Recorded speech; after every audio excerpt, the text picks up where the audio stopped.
Saludos chicas y chicos, nos reencontramos en un video más.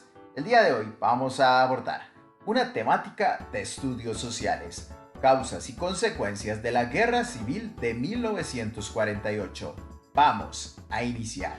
La década de 1940 se abre con la presidencia de Rafael Ángel Calderón Guardia, 1940-1944, quien fue candidato por el Partido Republicano Nacional.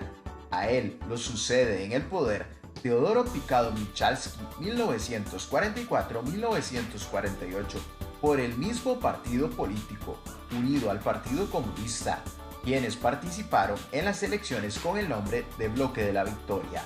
Al gobierno de Calderón Guardia se le acusó de ejercer el nepotismo, es decir, beneficiar a los allegados mediante el uso de cargos públicos y favores políticos, de corrupción y de no saber manejar el déficit fiscal.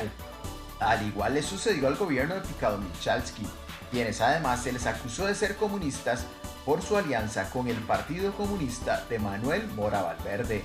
La alianza entre ambos partidos políticos gobernantes contó con el beneplácito de la Iglesia Católica, en manos de su máximo dirigente, arzobispo Monseñor Víctor Manuel Sanabria Martínez. Entre los críticos del gobierno ejercido por la Alianza del Republicano Nacional y el Partido Comunista se encontraban José Figueres Ferrer, quien fue expulsado del país y obligado a vivir en el exilio durante 3 años por criticar al gobierno de Calderón Guardia. El Centro para el Estudio de los Problemas Nacionales, dirigido por Roberto Brenes Mesén y Rodrigo Facio, intelectuales socialdemócratas de la época. León Cortés Castro, expresidente entre 1936 y 1940, quien no recibió el favor de Calderón Guardia para volverse a reelegir en 1944, y de Otilio Ulate Blanco, dueño del diario Costa Rica y representante de los grupos económicamente más poderosos del país. Causas de la Guerra Civil. La primera, debilitamiento de los derechos electorales. Era costumbre que se dieran alteraciones oficiales de los resultados para imponer un sucesor por parte de quien gobernaba. Así sucedió con los gobernantes que precedieron hasta 1948. Hubo tal corrupción en el sistema electoral que personas ya fallecidas aparecían votando.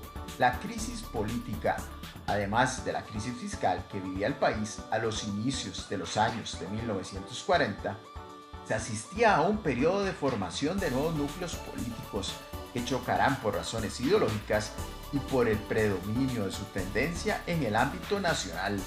Estos grupos son el Centro para el Estudio de los Problemas Nacionales de ideología socialdemócrata, José Figueres Ferrer, empresario agrícola desconocido hasta entonces, quien fue deportado a México; León Cortés Castro, quien fuera uno de los grandes protagonistas de los triunfos del Partido Republicano Nacional en la década de 1930; Otilio Ulate Blanco, dueño del diario Costa Rica y defensor de los grupos económicamente poderosos que veían en la reforma social de Calderón Guardia un problema; y el Partido Comunista, quien fue la segunda fuerza electoral del país hasta el momento de la alianza con el Partido Republicano Nacional. Las elecciones de 1944.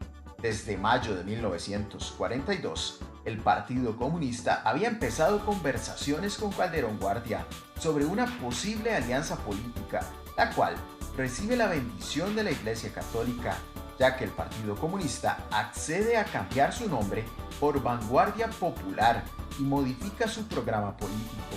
Así, ambos deciden entablar la alianza política que participa en las elecciones de 1944, Bloque de la Victoria, con Teodoro Picado Michalski como candidato a la presidencia, resultando ganador contra el Partido Demócrata de León Cortés Castro. La campaña electoral fue violenta, con choques armados y ataques terroristas. Clima de Guerra Fría. Al gobierno la oposición lo acusaba de corrupto, de comunista y de querer robar la democracia mediante el fraude. Al gobierno de Teodoro Picado Michalski le correspondió enfrentarse a la acusación de ser comunista por la alianza con el Partido Vanguardia Popular, y el gobierno de los Estados Unidos, quien finalizada la Segunda Guerra Mundial se distanció de la Unión Soviética, ya no veía agradable la alianza con el Partido Comunista. Reforma electoral. En mayo de 1945, se concluyó la redacción de un nuevo código electoral, donde le quitaron al Poder Ejecutivo la potestad que había tenido en las votaciones anteriores. Este nuevo código se hizo para acallar a los adversarios, otorgándoles garantías en los comicios, y consistió en una serie de 3 organismos: un tribunal electoral con 3 miembros nombrados por cada poder de la República, un registro electoral encargado de empadronar a los electores y juntas electorales que se encargarían de la recepción de los votos.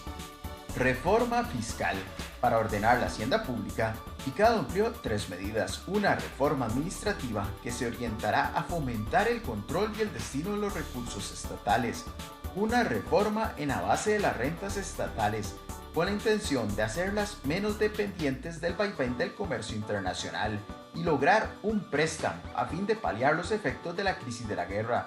Los nuevos impuestos fueron rechazados por la oposición política, acusando al gobierno de querer seguir financiando su nepotismo. La legislación social. Las 4 grandes reformas sociales creadas por el gobierno de Calderón Guardia en 1940 fueron mal vistas por los grupos económicamente poderosos, sobre todo el Código de Trabajo y el Seguro Social, ya que los hacían perder parte de sus privilegios. Además, los beneficios de estas 2 reformas en las zonas rurales fueron muy limitados, y en las ciudades tuvo una fuerte resistencia de los patronos. Alianzas políticas de la oposición.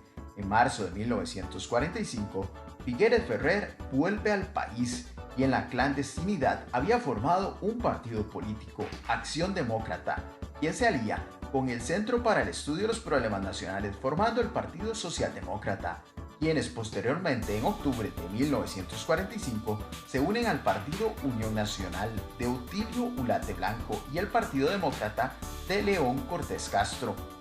Violencia y atentados terroristas. El grupo de Figueres, quien en el exilio conoció a un grupo de exiliados centroamericanos, en diciembre de 1947 firmaron un pacto militar llamado Pacto de Caribe para acabar con las dictaduras de Centroamérica, empezando por Costa Rica. Había comenzado un proceso terrorista en contra del gobierno desde 1945. Fueron constantes los atentados contra instalaciones eléctricas, los acueductos, el ferrocarril y contra seguidores y personeros del gobierno. La huelga de los brazos caídos se extendió del 23 de julio al 3 de agosto de 1947. Más que una huelga, consistió en un paro patronal que se manifestó en el cierre de los negocios. En un primer momento fue pacífica, pero hasta que llegaron grupos de trabajadores de Limón y el Pacífico Sur a apoyar el gobierno y al Partido Vanguardia Popular, y se conformaron en brigadas de choque comunistas, desatándose enfrentamientos con los opositores al gobierno. Finalmente, las elecciones de 1948 participaron 2 partidos políticos. Por un lado, la oposición con Utilio Ulate Blanco en el Partido Unión Nacional, y en contra el oficialismo con Rafael Ángel Calderón Guardia en el Bloque de la Victoria. Las elecciones se efectuaron el 8 de febrero de 1948 sin mayores sobresaltos. Sin embargo, conforme pasaba el tiempo y no se conocía a ciencia cierta el resultado de las votaciones, Calderón Guardia denunció fraude electoral y muchísimos seguidores del Partido Vanguardia Popular se lanzaron a las calles a protestar porque no pudieron votar. A su vez, el 90% de las papeletas electorales que se encontraban en el sótano del Colegio de Señoritas se quemaron en un sospechoso incendio.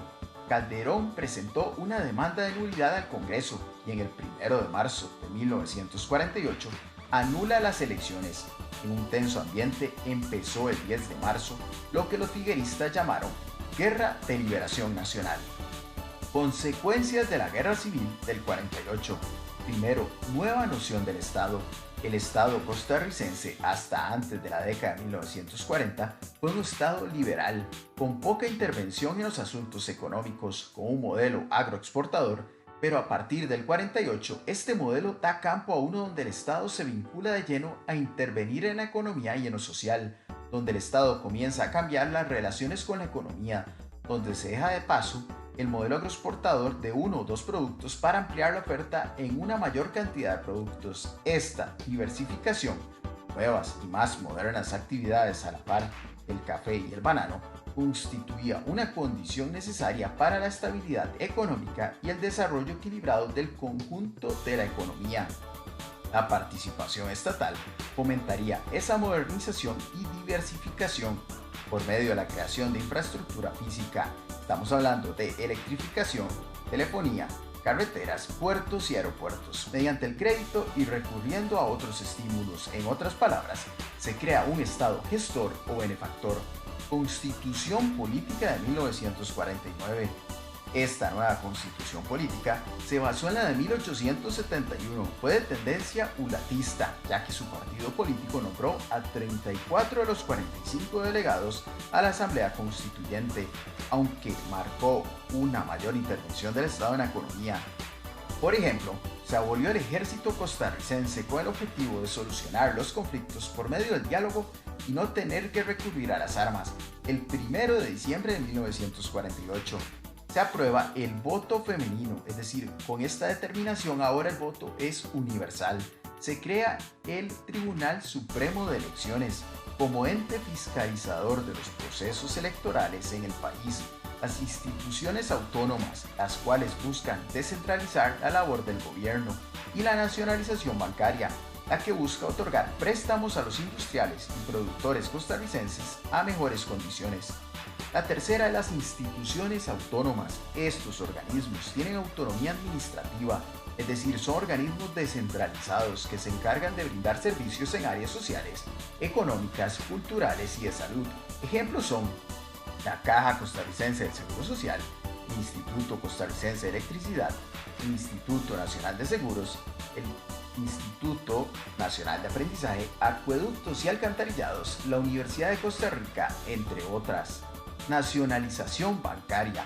El crédito que se extendió a todo el país por medio de la banca nacionalizada permitió fomentar el desarrollo de las nuevas actividades y a la vez apoyar la pequeña y mediana empresa, es decir, le otorgó al crédito y al ahorro un sentido social. Estos son los datos básicos del tema. Invitarlos a suscribirse al canal, seguirnos en redes sociales y nos vemos en un próximo video. Saludos.